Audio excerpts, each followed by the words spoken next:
TinFi reaches the sun and discovers the first problem. There is nowhere to land. What looks like a glowing surface is only hot plasma. Beneath him lies a journey so slow that some sunlight begins traveling long before human civilization exists. Before TinFi dives in, something makes no sense. The visible surface is about 5,500 degrees Celsius, but the ghostly corona above it can reach millions. TinFi drops through the photosphere, the thin layer releasing most of the light we see.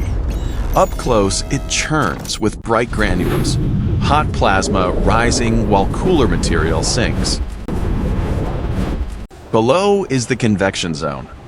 Enormous currents carry energy upward like boiling water, except this ocean is electrically charged plasma and extends roughly 200,000 kilometers deep.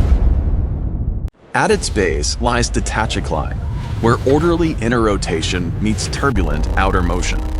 Scientists think this boundary helps generate magnetic fields that later emerge as sunspots, loops, and solar storms. Then, everything changes.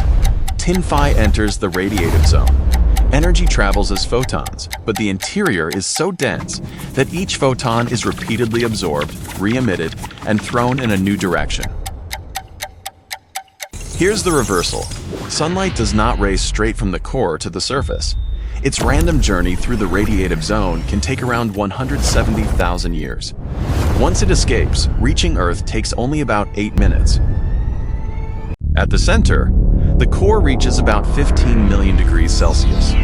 Hydrogen nuclei collide through a chain of reactions, ultimately forming helium and releasing energy.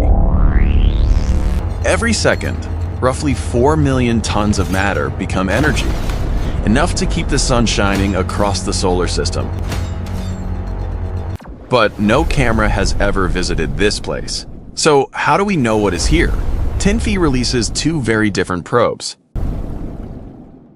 Sound waves vibrate through the sun and reveal its hidden structure through a technique called helioseismology. Neutrinos created during fusion pass almost directly through the sun. Detecting them on Earth gives scientists a message from the core itself.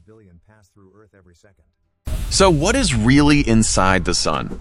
Not fire, not a solid surface, and not an empty center.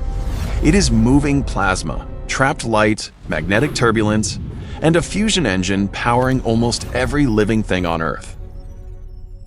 Which layer should TinFi investigate next?